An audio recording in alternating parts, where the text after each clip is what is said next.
નમસ્તે વિદ્યાર્થી મિત્રો, ધોરણ 10 વિષય ગણિત. આજે આપણે પ્રકરણ 8 સમજવાની શરૂઆત કરીશું. પ્રકરણ 8 છે ત્રિકોણમિતિનો પરિચય. મિત્રો, પ્રકરણ 8ની અંદર જે ત્રિકોણમિતિના પરિચયની વાત ચાલે છે તેમાં હંમેશા તમારી પાસે કાટકોણ ત્રિકોણ હોવો જરૂરી છે અને રકમમાં પણ તમને કાટકોણ ત્રિકોણ જ આપવામાં આવશે. તો કાટકોણ ત્રિકોણ હોય એટલે આપણો પહેલો મુદ્દો આવશે પાયથાગોરસનો પ્રમેય. બરાબર, તો તમારે કાટકોણ ત્રિકોણ માટે અવારનવાર આ પાયથાગોરસના પ્રમેયનો પણ ઉપયોગ કરતા રહેવું પડશે. એટલે મેં પાયથાગોરસના પ્રમેયનું સૂત્ર લખ્યું છે કર્ણનો વર્ગ બરાબર કાબ એ બા, એટલે કે કાટખૂણો બનાવતી એક બાજુનો વર્ગ વત્તા કાબ બી બા, એટલે કાટખૂણો બનાવતી બીજી બાજુનો વર્ગ. બરાબર, આ તમારું જે કોમન સૂત્ર છે પહેલાં તમે આ પણ ભણી ગયા છો. હવે આપણે આ પ્રકરણની શરૂઆત કરીએ ત્રિકોણમિતીય ગુણોત્તરોથી. મિત્રો, ગુણોત્તર એના વિશે તમે પ્રકરણ 6ની અંદર પણ સમજી ગયા છો કે જો બે ત્રિકોણો સમરૂપ હોય તો તેની જમણી બાજુનો ગુણોત્તર, ડાબી બાજુનો ગુણોત્તર અને નીચેની બાજુઓના ગુણોત્તર સમાન મળે. ગુણોત્તર એટલે અંશ અને છેદ. તો અહીંયા તમારી પાસે થોડાક 6 શબ્દો નવા આવશે. પહેલો જુઓ, હવે અહીંયા તમને સમજાવતો જોઉં છું. પહેલાં આકૃતિને સમજીએ. આકૃતિ કાટકોણ ત્રિકોણ જ આપવામાં આવશે, ફરજિયાત છે. કોઈ પણ એક ખૂણો કાટખૂણો હશે ને હશે. જો ત્રિકોણ એબીસી કાટકોણ ત્રિકોણ હોય, અહીંયા હું સમજાવું છું, એ જોજો. એબીસી કાટકોણ ત્રિકોણ હોય અને એમાં ખૂણો બી કાટખૂણો હોય તો બાકીના ખૂણા એ અને ખૂણા સી માંથી કોઈ એક ખૂણાને તમારે થીટા તરીકે ધારવાનો આવશે. જો કોઈ પણને થીટા એવી સ્પષ્ટતા ન કરી હોય રકમની અંદર તો તમે એને અથવા સીને કોઈ પણને થીટા તરીકે લઈ શકો. એને થીટા વાંચવાનું છે. થીટા એટલે કોઈ પણ એક પ્રકારનો ખૂણો, કોઈ પણ એક માપનો ખૂણો. એમ થીટા એક અજ્ઞાત સંખ્યા છે, ખૂણાનું માપ છે. તમે એને અથવા સીને લઈ શકશો. જો રકમની અંદર લખવામાં આવે કે ખૂણો બી કાટખૂણો છે અને એ પાસેથી ખૂણા એને થીટા તરીકે કીધો હોય અથવા આ થીટાની જગ્યાએ એ લોકો એ કે બી કે સી વાપરે, બી કાટખૂણો છે તો બી નહીં વપરાય, તો એ કે સી વપરાયેલો હોય. કોસેક એ લખેલું હોય તો સમજવાનું તમારે એ પાસેથી નિરીક્ષણ કરવાનું છે. જે અહીંયા થીટા તરીકે લખવામાં આવે તે બિંદુથી તમારે નિરીક્ષણ કરવાનું રહેશે. બરાબર, કાટખૂણા પાસેથી ક્યારેય નિરીક્ષણ કરવાનું નથી. નિરીક્ષણ કરવું એટલે શું, તો જો સમજાવું તમને. તમે અહીંયા થીટાને નિરીક્ષણ બિંદુ તરીકે લીધો છે, એટલે કે સી બિંદુને નિરીક્ષણ બિંદુ તરીકે લીધું છે. તો થીટા એનો ખૂણો થયો. ત્યાંથી તમે જોશો તો આ એ બી એ સામેની બાજુ થાય. સીધી નજર કરો, સી પાસે તમે ખૂણે ઊભા રહો તો ત્યાંથી તમારી સીધી નજર ક્યાં જશે? એ બી ઉપર. તો એ બી એ સામેની બાજુ થઈ. અને સી પાસેથી તમે ડાબી બાજુ નજર કરશો તો એ તમારી પાસેની બાજુ થશે. મતલબ ડાબો હાથ તમારે આમ કરવો પડશે, એટલે એ તમારી પાસેની બાજુ. એટલે એને મેં પાબા લખ્યું છે અને આ સાબા લખ્યું છે. ઓકે, તમારે સાબા પાબાને યોગ્ય રીતે ઓળખવા પડશે. કર્ણ તો તમારો ફિક્સ જ હશે. જો તમે એ બિંદુએથી નિરીક્ષણ કરશો તો તમારી સામેની બાજુ કોણ થશે? બીસી.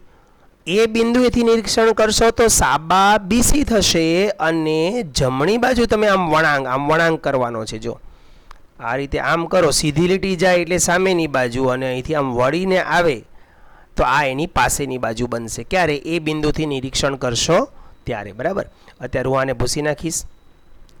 તો કયા બિંદુથી તમે નિરીક્ષણ કરો છો તે મહત્વનું છે. તેને આધારે તમારી સામેની બાજુ અને પાસેની બાજુ નક્કી થશે. કર્ણ તમારો ફિક્સ રહેશે. તો આ ત્રિકોણમિતીય વિધેયો છે. આ 6 વિધેયોના નામ જે છે એ તમારે યાદ રાખવા પડશે. પહેલું નામ છે સાઇન થીટા. આને વાંચવાનું છે સાઇન, સીન નહીં, સાઇન. ઓકે, અને આ થીટાની જગ્યાએ એ આવી શકે, સી આવી શકે, કાટખૂણા સિવાયનું શિરોબિંદુ આવી શકે. સાઇન થીટાનો ગુણોત્તર સાબા છેદમાં કર્ણ. આ ફિક્સ છે. સાબા છેદમાં કર્ણ જ આવે. સાઇન પાસે આ જ ગુણોત્તર આવે, સાબા છેદમાં કર્ણ. તમે સીથી નિરીક્ષણ કરશો તો એબીના છેદમાં એસી આવશે. એથી નિરીક્ષણ કરશો તો સાબા એ તમારી બીસી થઈ જશે, તો બીસીના છેદમાં એસી આવશે. ક્લિયર? એ રીતે આને તમારે કોસ વાંચવાનો છે. તો આ છે કોસ વિધેય, આને વિધેય પણ કહી શકાય. કોસ થીટા, એમાં પાબા અને કર્ણ યાદ રાખવાનું છે. તમે એક જ યાદ રાખજો, સાઇનનો સા તો અહીંયા સા, જો સા, સાઇનમાં સાબા અને કર્ણ આવે. તો કોસની અંદર એ સિવાયનો એટલે કે પાબા અને કર્ણ આવશે. આ બે વસ્તુ મુખ્ય છે. આ બે યાદ રહે એટલે બધું તમને યાદ રહી જશે એવું છે, જો સમજાવું છું એ. તો સાઇન અને કોસના ગુણોત્તરો યાદ રાખવાના છે. સાઇનમાં સાબા કર્ણ તો કોસમાં પાબા કર્ણ. ઓકે, હવે ટેન થીટા. ટેન થીટાની અંદર શું કરવાનું છે? તમારે આ બંનેનો ભાગાકાર કરવાનો છે. એટલે કે ટેન થીટામાં તમારે બંનેનો ભાગાકાર એટલે સાબા કર્ણ ઉપર, જોજો, સાબા અને કર્ણ એના છેદમાં પાબા અને કર્ણ. તો નીચેનો કર્ણ ઉડી ગયો, જો શું આવી ગયું? સાબા અને પાબા. ફેરવવાના નથી, સાબા પાબા આવ્યું, જો સાબા પાબા. આ ટેન થીટા, આને વાંચવાનું છે tan theta. Okay,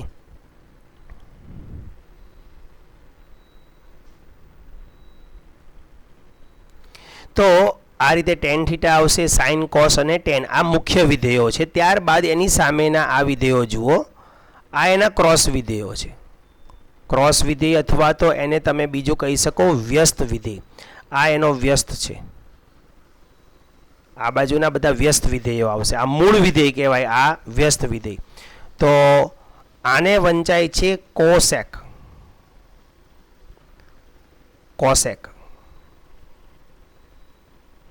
cosec theta, બરાબર. તો એ આનો વ્યસ્ત છે. જો કર્ણ ઉપર ને સાબા નીચે, કર્ણ ઉપર ને સાબા નીચે. કોસનો વ્યસ્ત છે સેક. કોસનો વ્યસ્ત આવશે સેક વિધેય. એ કર્ણ, આ પાબા કર્ણ છે તો અહીંયા કર્ણ પાબા આવશે. ટેનનો વિધેય વ્યસ્ત વિધેય છે ટેનનો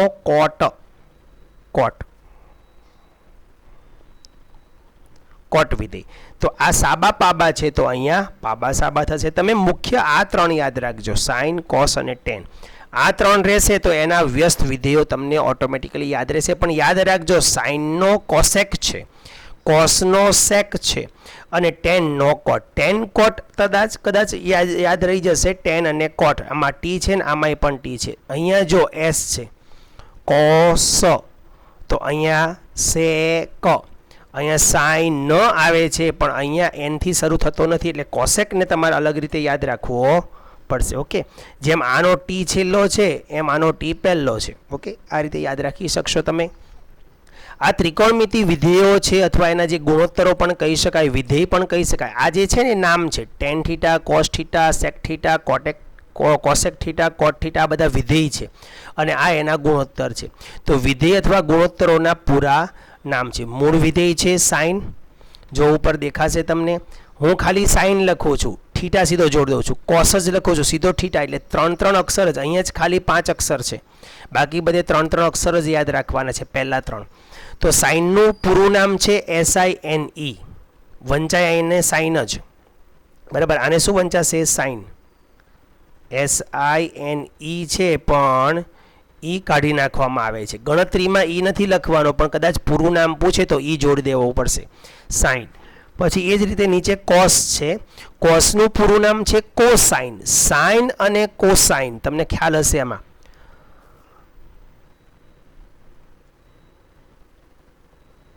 કોઓર્ડિનરી, ઓર્ડિનરી અને કોઓર્ડિનરી એવા તમે શબ્દો અંગ્રેજીમાં ભણ્યા હશો. કો લગાડો ને, CO, એટલે જે શબ્દની આગળ તમે કો લગાડ્યો હોય એનો તમારો વિરોધી શબ્દ ઊભો થાય. કેવો? વિરોધી. તો મતલબ આગળ હજી ટોપિક 2 આપણે ભણીશું ને ત્યારે સમજાશે તમને.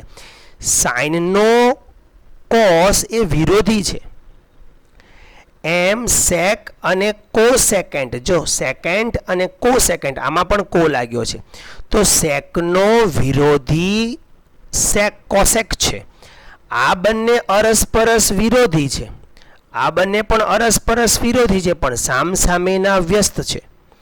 એમ આ બંને એકબીજાના વ્યસ્ત પણ છે અને આ બંને એકબીજાના વિરોધી પણ છે. ટેન અને કોટમાં વ્યસ્ત પણ એ જ છે ને વિરોધી પણ એ જ છે. અહીંયા આપણે પહેલાં વ્યસ્ત વિધેય સમજવાના છે. આ ટોપિક 1 આપણા વ્યસ્ત વિધેય ઉપર આધારિત છે.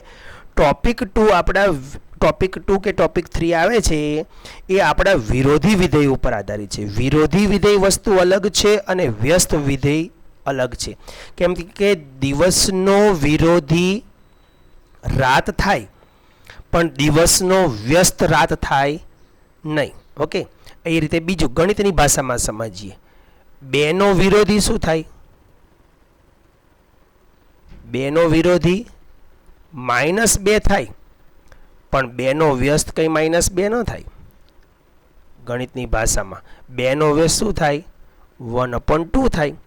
એ રીતે આ સાઇન અને એની સામે જે સંખ્યા મેં લખેલી છે, સાઇનની સામે જે કોસેકન્ટ છે ને એ એનો વ્યસ્ત છે. આ વ્યસ્ત છે. સાઇનનો આ વ્યસ્ત છે, કોસેકનો આ વ્યસ્ત છે અને ટેનનો આ વ્યસ્ત છે અને ઉપર નીચેના વિરોધી છે. સાઇન કોસાઇન એ એનો વિરોધી બને. સેકન્ડ કોસેકન્ટ એ એનો વિરોધી બને. એટલે એ ખાસ ધ્યાન રાખવાનું છે. જો કે એ ટોપિક નંબર 2માં આપણે સમજીશું પણ એને આપણે પછી જોઈશું. પહેલાં હવે લખી દઉં દરેકના નામ. આ સાઇન અને આને કહેવાય કોસાઇન.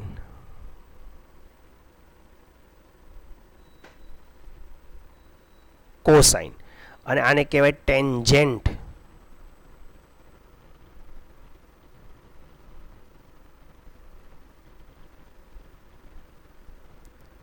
ટેન્જેન્ટ.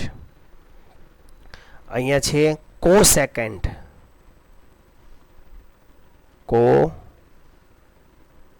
કોસેકન્ટ અને આને કહેવાય સેકન્ડ.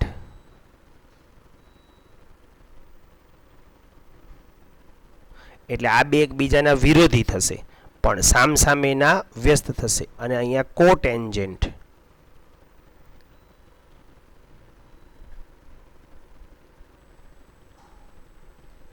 ઓકે, આ બધા એના પૂરા નામ છે. પૂરા નામ ક્યારેક વિકલ્પોમાં કે ખાલી જગ્યામાં કે ખરા ખોટામાં પૂછાઈ જતા હોય છે એટલે યાદ રાખવાના છે. બાકી આ પ્રકરણનો મુખ્ય હાટ આ ગુણોત્તર છે અને પાયથાગોરસનો પ્રમેય છે. તો ઉદાહરણ નંબર 1 ઉપર જઈએ. હવે એકદમ સરળ દાખલા છે, આવડી જાય એવા. ઉદાહરણ નંબર 1, tan A આપેલો છે. તો જો તમને tan A આપેલો હોય ને તો પહેલાં એક કાટકોણ ત્રિકોણ દોર દેવાનો. કાટકોણ ત્રિકોણ દોરશો એટલે તમને સરળતા રહેશે. દરેકમાં કાટકોણ ત્રિકોણ દોરીને દાખલા ગણવાના પ્રયત્નો કરવાના છે. બરાબર? ઓકે, હવે અહીંયા તમને શું કીધું છે મિત્રો? tan પછી જો અહીંયા A આપેલો છે, આપણે અહીંયા શું વાપરીએ છીએ? થીટા. એટલે એનો મતલબ એવો છે કે A અહીંયા કાટખૂણો બનાવશે નહીં. તો કાટખૂણો કોણ બનાવશે? કાં તો B કાં તો C. તમે અહીંયા B પણ લખી શકો અને C પણ લખી શકો. એને તમે કાં તો ઉપર લખો ને કાં તો નીચે લખો, તમને ફાવે ત્યાં તમે A લખી શકો. હું A અહીંયા લખું છું ને C અહીં લખું છું. મતલબ તમારે અહીંથી નિરીક્ષણ કરવાનું છે.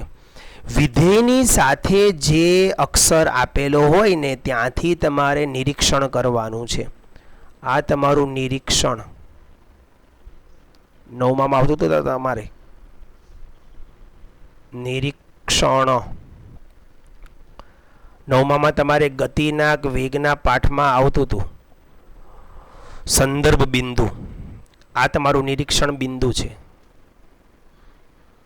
અથવા સંદર્ભ બિંદુ પણ કહી શકો. બરાબર? સંદર્ભ બિંદુ એટલે તમે કોઈ પણ ગતિ કરતા પદાર્થને ક્યાંથી જુઓ છો. જેમ કે એક ઉદાહરણ હોય કે ટ્રેન અને ટ્રેનમાં બેઠેલી વ્યક્તિ અને પ્લેટફોર્મ પર ઊભેલી વ્યક્તિ. પ્લેટફોર્મ પર ઊભેલી વ્યક્તિ ટ્રેનમાં રહેલી દરેક વ્યક્તિને ગતિ કરતા જોઈ શકે છે, પરંતુ ટ્રેનમાં આપણી સીટની સામે બેઠેલી વ્યક્તિને આપણે ગતિ કરતા જોઈ શકતા નથી. બસ એ રીતનું આ નિરીક્ષણ બિંદુ છે એ. તો tan a એ તમારું નિરીક્ષણ બિંદુ છે. તો પહેલાં હું જે ગુણોત્તર આપેલો હોય, આ વિધેય છે ને આ એનો ગુણોત્તર છે, એને હું લખીશ. પહેલાં હું લખીશ tan a. પહેલાં આપણે આકૃતિનું વર્ણન કરી દઈએ, કારણ કે અહીંયા કોઈ સ્પષ્ટીકરણ કર્યું નથી. ખૂણા એના અન્ય ત્રિકોણમિતીય વિધેયો શોધવાના છે. પહેલાં આપણે એ લખવું પડશે કે ધારો કે ત્રિકોણ એબીસીમાં કયો ખૂણો તમે કાટખૂણો લીધો છે એ લખવું પડશે. ખૂણો બી કાટખૂણો છે. જ્યારે રકમની અંદર કોઈ ખૂણા કાટખૂણા વિશેની સ્પષ્ટતા ન કરી હોય ત્યારે આપણે જે વિધેયની સાથે જે બિંદુ સંદર્ભ બિંદુ કે નિરીક્ષણ બિંદુ હોય એ સિવાયના કોઈ પણ બિંદુને તમે કાટખૂણા તરીકે લઈ શકશો અને એને આધારે તમારે અહીંયા વિધાન લખવું પડશે. હવે તમારે અહીં લખવું પડશે tan a is equal two જે ગુણોત્તર આપેલો છે તે 4/3. હવે આપણી થિયરી પ્રમાણે tan એટલે શું? તો કે tan એટલે સાબાના છેદમાં પાબા. એટલે હું અહીંયા લખી સાબાના છેદમાં પાબા.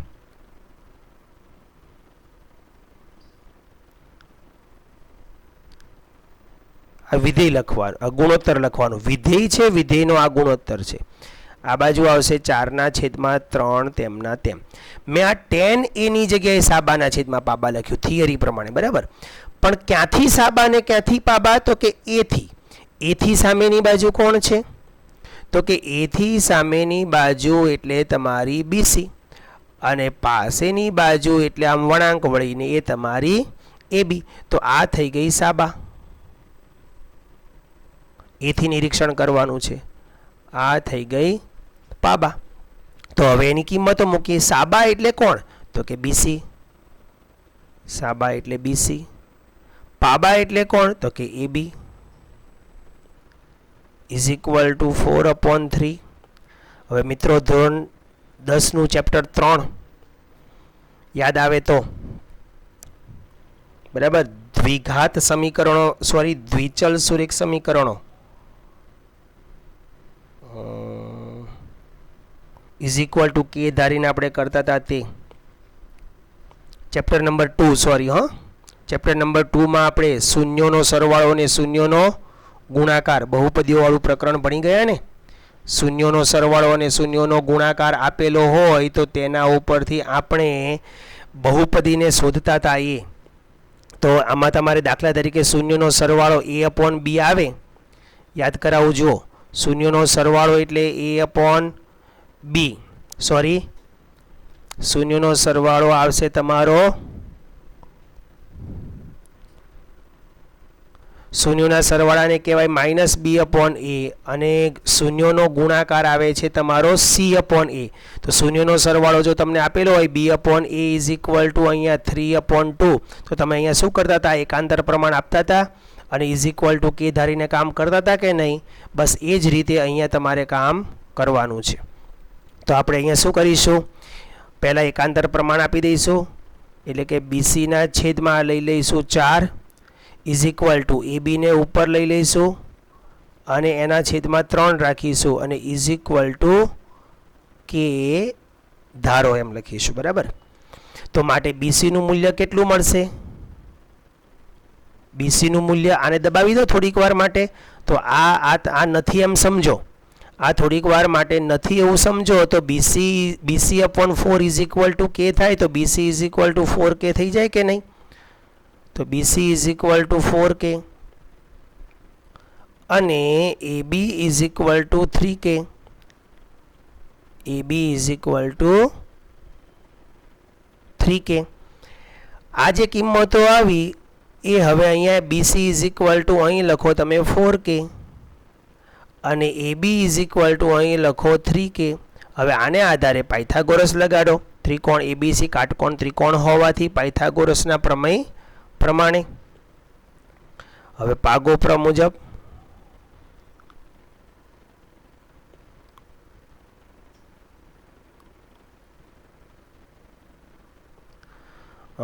AC² is equal two AB²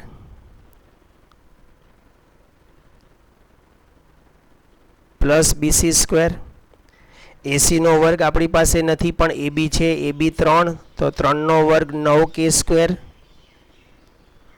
વત્તા ચોકે ચોકે 16k², 16 ને 9 25k², માટે એસી is equal two 5k.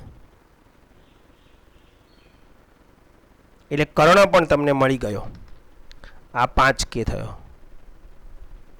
Okay, કેના સ્વરૂપમાં શોધવાની છો કિંમતો, યાદ રાખજો.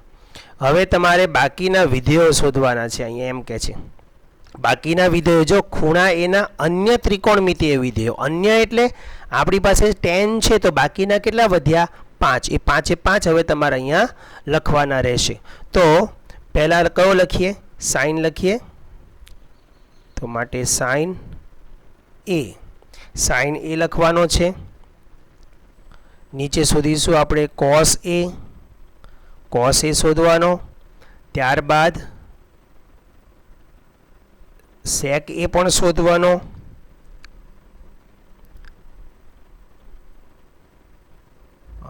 cosec a પણ શોધવાનો અને cot a પણ શોધવાનું. બધું એ પાસેથી જ નિરીક્ષણ કરવાનું છે. ચાલો એ પાસેથી નિરીક્ષણ કરો.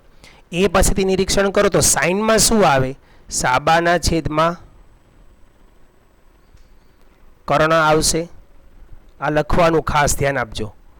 તો સામેની બાજુ કોણ છે? 4k. કર્ણ કોણ છે? 5k. કે ઉડી ગયો. શું જવાબ આવ્યો? 4/5. ચાલો એ રીતે cos a થી નિરીક્ષણ કરો cos માટે. તો cos નો ગુણોત્તર શું છે? પાબાના છેદમાં કર્ણ. પાસેની બાજુ કોણ છે તમારી? આકૃતિમાં પાસેની અથવા પાસેની બાજુની કિંમત કેટલી છે? 3k છેદમાં 5k. કે ઉડી ગયો. 3/5. સેકનો ગુણોત્તર કોણ છે? તો કે કર્ણના છેદમાં પાબા. કર્ણના છેદમાં પાબા. અને સેક એ કોસનો વ્યસ્ત છે એટલે તમે આનો વ્યસ્ત આવશે જોજો. કર્ણ કોણ છે? 5k. પાબા કોણ છે? 3k. કે ઉડી ગયો. 5/3.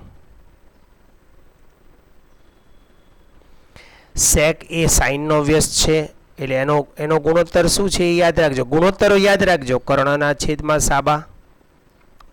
આ ગુણોત્તરોને એક પૂઠા ઉપર લખી લેજો અને બીજા ટોપિક 2 અને 3 માટે પણ અમુક યાદ જગ્યા રાખજો. એટલે પૂઠું મોટું રાખજો અને એની અંદર આ ચાર્ટને ઉતારી લેજો, તમારા ગુણોત્તરના ચાર્ટને. અને સાબા એટલે કોણ છે? 4k. કે ઉડી જાય એટલે 5/4 જવાબ આવશે. cot a એટલે કોણ છે? તો કે પાબાના છેદમાં સાબા. પાબાના છેદમાં સાબા. પાસેની બાજુ 3k અને સામેની બાજુ 4k, તો 3k/4k. કે ઉડી ગયા. 3/4. આ રીતે તમારા વિધેયો તમે બાકીના શોધી શકશો. ઉદાહરણ નંબર 2 છે લઘુકોણ b અને q માટે.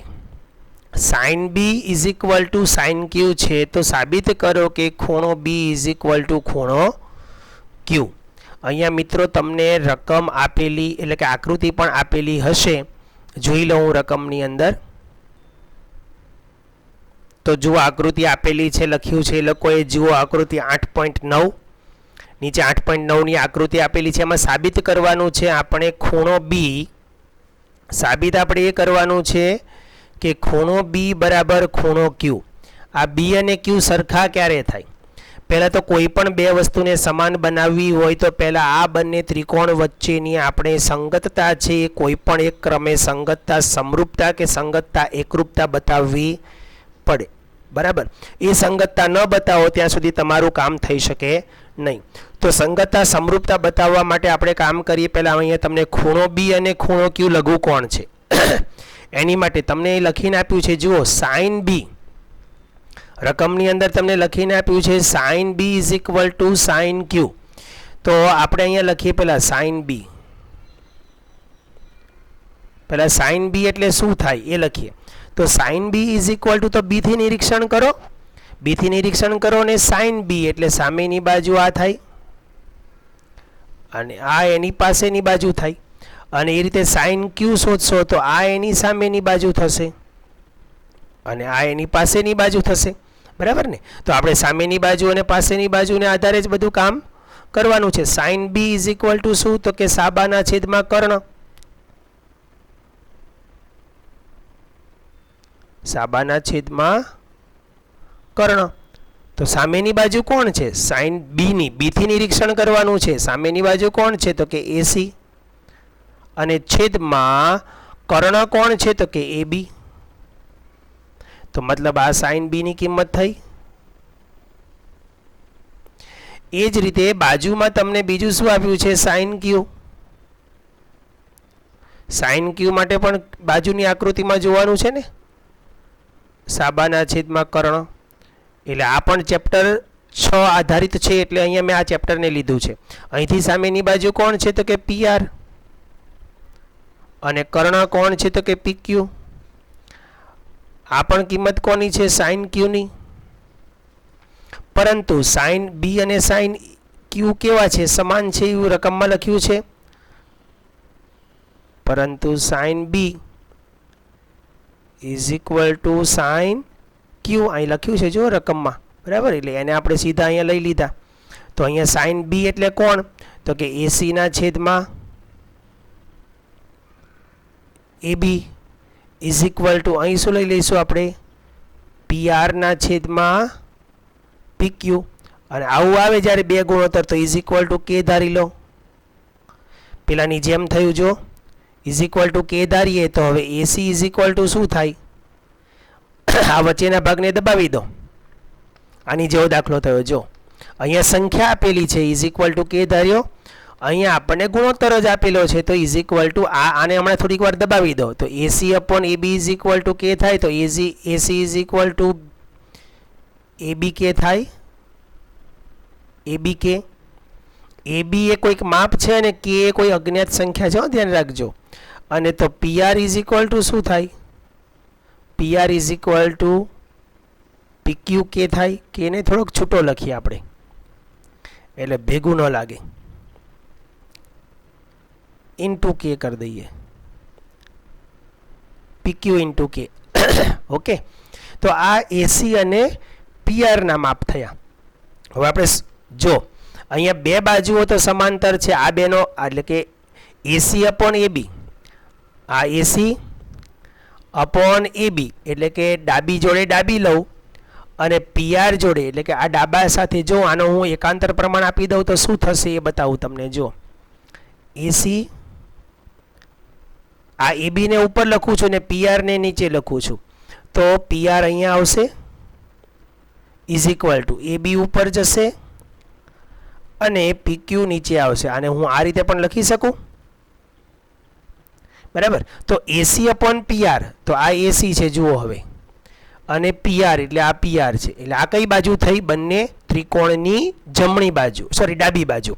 પછી એ બી અપોન પીક્યુ, એ બી એટલે કર્ણ અને પીક્યુ એટલે પણ કર્ણ. એટલે આમ જુઓ તો કાટખૂણો નથી એમ સમજો તો જમણી બાજુ થઈ. તો ડાબી બાજુના છેદમાં ડાબી બાજુ ને જમણી બાજુના છેદમાં જમણી બાજુ, એક ગુણોત્તર, બે ગુણોત્તર આવા મળ્યા. હવે નીચેની બીસી અને પીઆર, બીસી અને આરક્યુનો પણ ગુણોત્તર આના જેટલો થઈ જાય એટલે કે ઇઝ ઇક્વલ ટુ કે જેટલો થઈ જાય તો આપણો જે દાખલો છે અથવા તો આપણું જે કામ છે એ એકદમ સરળ થઈ જશે. એક કામ કરું, આ જ ગુણોત્તર બનાવીને કરી આપું તમને. આની માટે નથી ધારવું આપણે. ઇઝ ઇક્વલ ટુ કે અહીં નથી ધારવું, એકાંતર પ્રમાણ આપીને જ કરીએ જેથી તમને સમજૂતી વધારે સારી રહે તમારી પાસે. બરાબર? તો હું આનું એકાંતર પ્રમાણ આપી દઉં જેમ આપણે બાજુમાં પહેલાં કર્યું હતું તેમ. તો એસીના છેદમાં હું લઈ લઉં છું પીઆર ઇઝ ઇક્વલ ટુ, તો એ બી ઉપર જશે, એ બીના છેદમાં લઈ લઉં છું હું પીક્યુ અને ઇઝ ઇક્વલ ટુ હવે કે ધારું છું. બરાબર. આને આપણે નંબર 1 પણ આપી દઈશું, એટલે કે આ ગુણોત્તર સમાન છે. તો માટે એસી is equal two PR into કે થાય અને AB is equal two PQ into કે થાય. PQ ઇન્ટુ કે લેવાના રહેશે આપણે. બરાબર. તો હવે અહીંયા જુઓ, એસી અપોન PR એટલે કે ડાબાના છેદમાં ડાબો, AB અપોન PQ જમણાના છેદમાં જમણું. તો હવે મારે બાકી શું રહ્યું? ખાલી CB upon RQ is equal to કે લાવવાનો રહ્યો, અથવા એનો ગુણોત્તર આ ત્રણેયનો સરખો થાય એટલે બા શરતને આધારે સંગતતા સમરૂપતા થાય, ને સંગતતા સમરૂપતા થાય તો અનુરૂપ ખૂણાઓ સમાન થઈ જશે. તો હવે આપણે એની માટે કામ કરીએ. તો હવે હું AB સ્ક્વેરનું સૂત્ર લગાડું, અથવા BCનું. મારે BCના છેદમાં BR શોધવો છે ને, તો મારે BCનું સૂત્ર શું આવશે? કાટકોણ ત્રિકોણ છે, અહીંયા કાટખૂણા એવી કોઈ સ્પષ્ટતા નથી કર્યો, એટલા માટે આપણે આ આકૃતિ લેવી પડી. એટલે મેં તમને રકમમાં વચ્ચે કીધું જુઓ આકૃતિ આપેલી હશે એમ જોઈએ. એટલે અહીંયા એ લોકોએ કાટખૂણા બતાવેલા છે તો જ આ પાયથાગોરસનું પાલન થાય, નહીંતર રકમ અધૂરી રહે. આ રકમથી તમે સીધો દાખલો ગણી શકો નહીં, કારણ કે આ રકમમાં લખ્યું નથી કે C અને R કાટખૂણા છે, અથવા કાટકોણ ત્રિકોણ માટે ખાલી લઘુકોણ B અને Q છે. તો શું બધાય લઘુકોણ હોઈ શકે ને? ત્રિકોણના બે ખૂણા લઘુ, કોઈ એક ખૂણો લઘુકોણ હોય એટલે બાકીના બે લઘુકોણ હોઈ શકે છે. એટલે આ બધી વસ્તુ એવી છે. તો પહેલાં BC માટે શું કરી શકાય? તો કે BC પાયથાગોરસ લગાડીને હું AB સ્ક્વેર પહેલાં બતાવું તમને, એક રફ કામ કરીને બતાવું. અહીંયા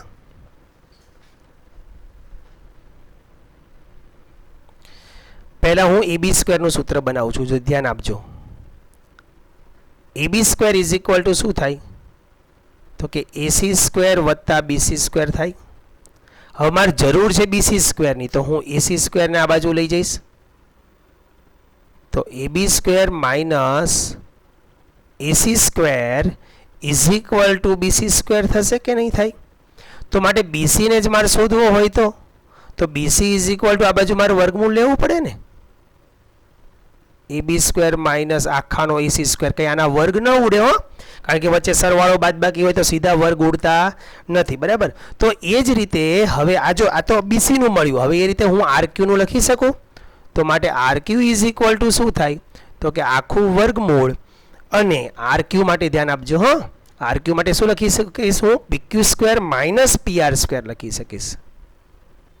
PQ square minus PR square. હવે મારે એનો જ ગુણોત્તર અહીં બનાવવાનો છે, એટલે હું BC ના છેદમાં શું લઈશ? RQ. જો અહીંયા પહેલા ત્રિકોણના માપ ઉપર છે એટલે હું પહેલાને જ ઉપર રાખીશ. તો અહીંયા સૂત્ર શું બનશે? BC સ્ક્વેરનું આ આવશે AB square minus AC square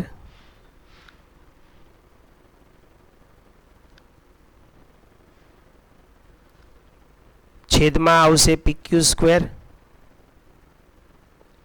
minus PR square. હવે હું અહીંયા કિંમત મૂકીશ.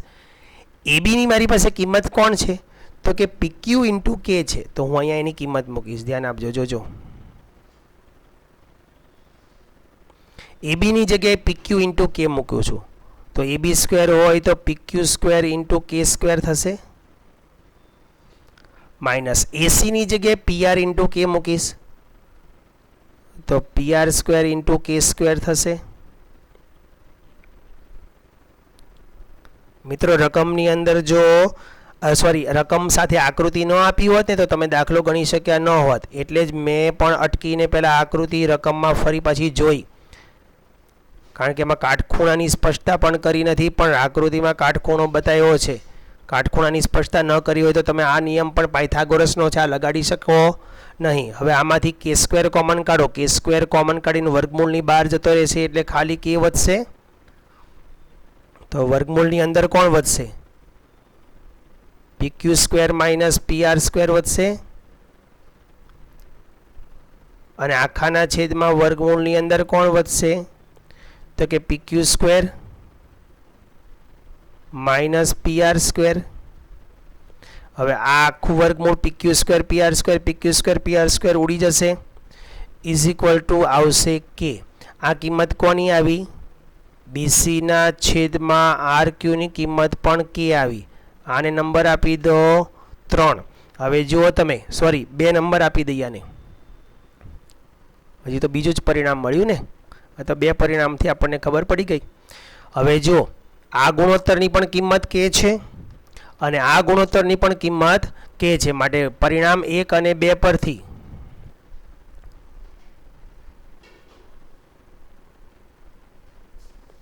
પરિણામ 1 અને 2 પરથી જે ગુણોત્તરો આવ્યા છે એ આપણે લખી લઈએ. AC/PR, AC/PR is equal two AB/PQ, AB/PQ અને ઇઝ ઇક્વલ ટુ BC/RQ.